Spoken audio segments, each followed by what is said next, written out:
মানে? হালিমা বেগম বলল। শুনবি সে কথা?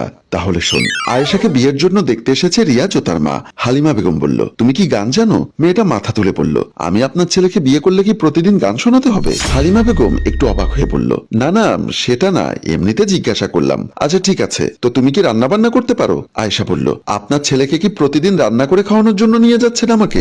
না, তা কেন হবে, আমি এমনি জিজ্ঞাসা করলাম। এবার আয়েশার বাবা বললেন, বাবাজি তুমি চাইলে আমার মেয়ের সাথে একটু আলাদা কথা বলতে পারো। আয়েশা বলল, কেন, এখানে বললে কি হবে? রিয়াজ বলল, আচ্ছা আপনি না চাইলে দরকার নেই, তবে একটু কথা বলতে পারলে ভালো লাগতো।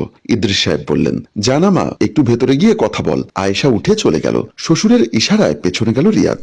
সব কথা শুনে দোলা বলল, কি বলো, রিয়াজ এত পাগল হয়ে গেল?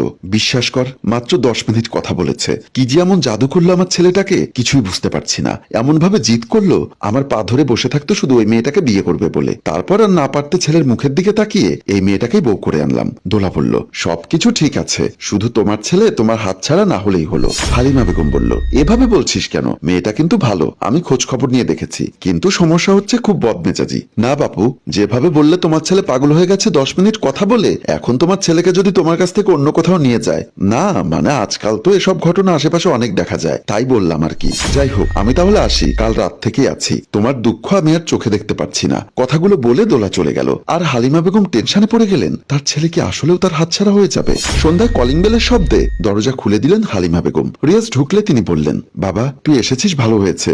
আমার তো চিন্তায় চিন্তায় মাথা খারাপ হয়ে যাচ্ছে। কেন মা, কিছু হয়েছে নাকি? তুমি কেন এত টেনশন করছো? হালিমা বেগম কাচুমাচু করে বললেন, দেখ তোর কথা মতো মেয়েটাকে তোর সাথে বিয়ে দিলাম, কিন্তু সিদ্ধান্তটা কি ভুল হলো কিনা সেটাই ভাবছি। রিয়াজ বলল, কেন, এমন কথা কেন মনে আসছে তোমার? মেয়েটা এমনিতে ভালো, কিন্তু প্রচন্ড বদমেজাজি, কিছু বললেই রেগে যায়। আমার কেন জানি ভয় হচ্ছে, ও যদি তোকে আমার কাছ থেকে দূরে নিয়ে যায়। রিয়াজ একটা মুচকি হাসি দিয়ে বলল, পৃথিবীর কোনো শক্তি নেই তোমার কাছ থেকে আমাকে দূরে নিয়ে যেতে পারবে না। তাছাড়াও ও একটু বদমেজাজি, এ কথা সত্য।